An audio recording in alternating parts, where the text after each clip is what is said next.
Приветствую уважаемых подписчиков и гостей канала. Перед просмотром ставьте лайк, подписывайтесь на канал и не забывайте нажимать на колокольчик. Вологодский областной суд вынес постановление о прекращении уголовного дела в связи со смертью в отношении Надара Джинчвилашвили. При этом его признали виновным по статье 210.1 Уголовный кодекс «Занятие высшего положения в преступной иерархии». Как установил суд, с 12 апреля по 19 сентября 2019 года Джинчвилашвили, имея с 1986 года неформальный криминальный статус так называемого вора в законе, занимал высшее положение в преступной иерархии. Криминальный статус так называемого вора в законе Джинчвилашвили приобрел в 1986 году при коронации на так называемой воровской сходке на территории Грузии.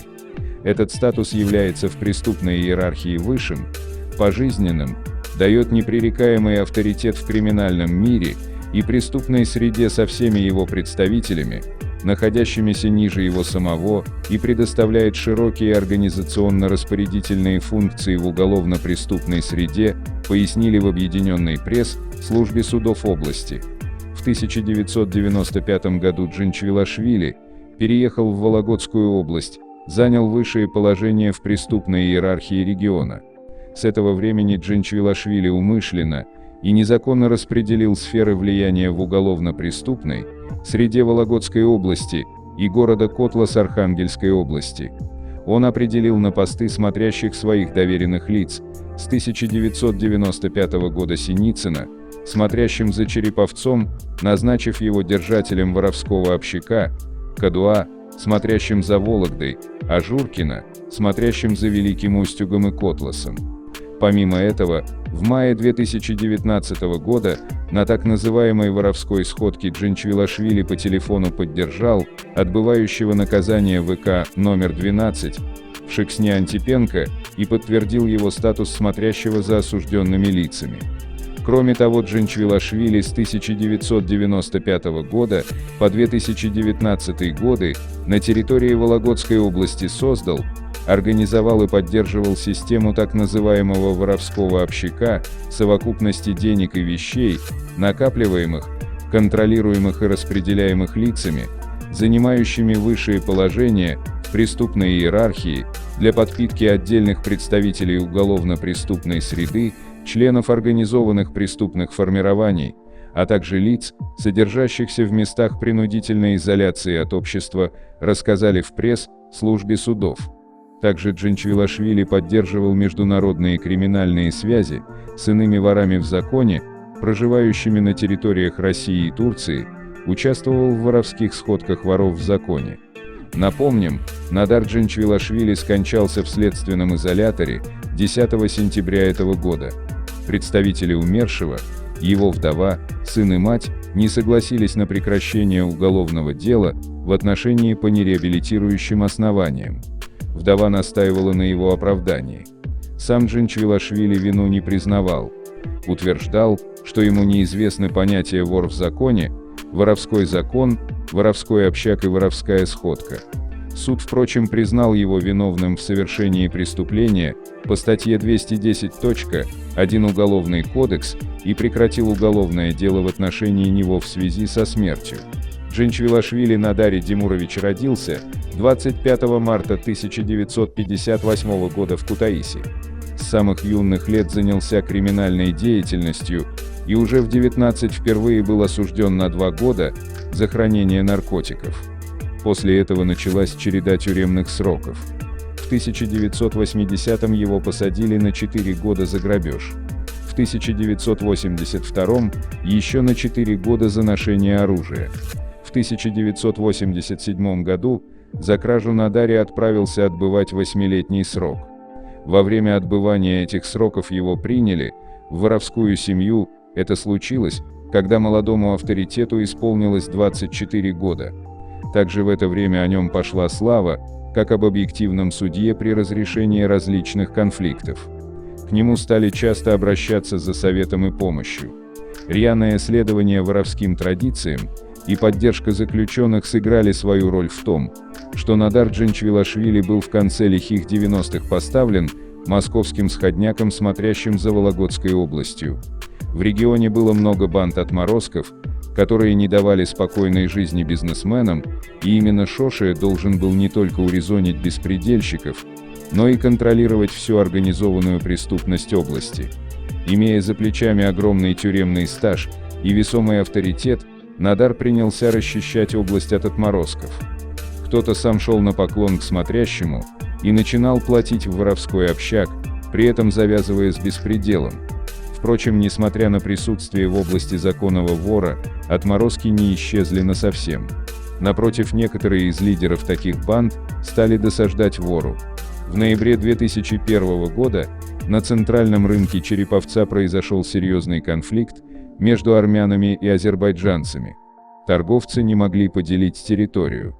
Поэтому лидеры группировок, контролирующих рынок, пригласили для разрешения конфликта смотрящего. Поговаривают, что Шоши лично ходил с рулеткой по торговым рядам, выясняя, кто остался обделен территорией. Впрочем, его вмешательство тогда не принесло плодов, уже на следующий день на рынке произошла массовая драка между торговцами.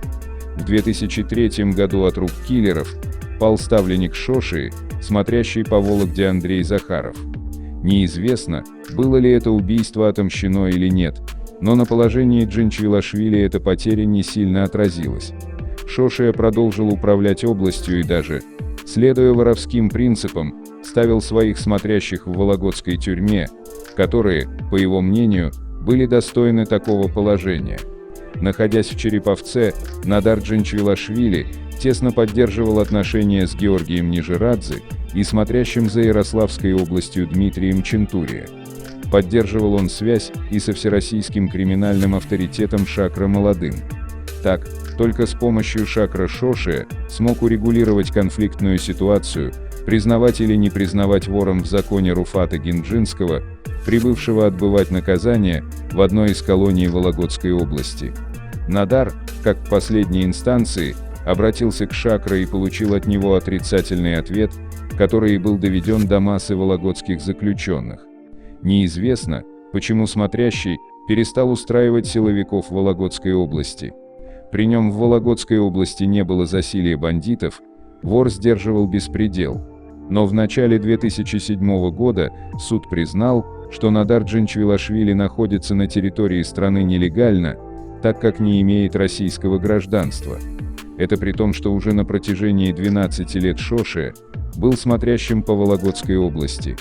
По некоторым данным, силовикам поступила информация, что вор в законе курирует всю наркоторговлю в регионе, из-за чего они и забили тревогу.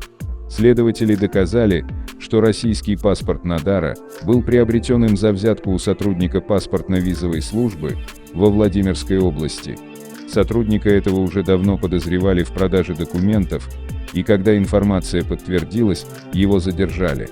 Тут и вскрылся факт того, что паспорта уходили за деньги не только нечистым на руку людям, но и настоящим криминальным авторитетам, в том числе и Шоши. Суд заочно лишил вора гражданства, а он сам на некоторое время залег на дно.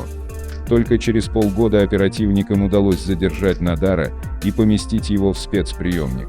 Однако 23 августа 2007 года, когда должен был состояться суд и принято решение об экстрадиции в Грузию, неожиданно заседание отложили, ввиду того, что Шоши стало плохо прямо на процессе.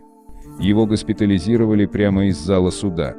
Чем же закончилось заведенное дело, так и не стало известно, поскольку Шоши остался на своем посту еще почти на 12 лет. Дальнейшая биография Надара Джанчвилашвили покрыта тайной. Неизвестно, почему он остался на территории России и почему почти на последующие 12 лет силовики потеряли к нему интерес. Возможно, он действительно устраивал многих своей политикой, не признающей присутствие беспредела на его территории. Со временем вор в законе, которого больше не трогали силовики, ослабил свою бдительность. Он по-прежнему руководил всеми криминальными процессами в Вологодской области. Но неприятности начались с введением нового антиворовского закона, который предполагает тюремное заключение для лиц, являющихся лидерами преступного мира.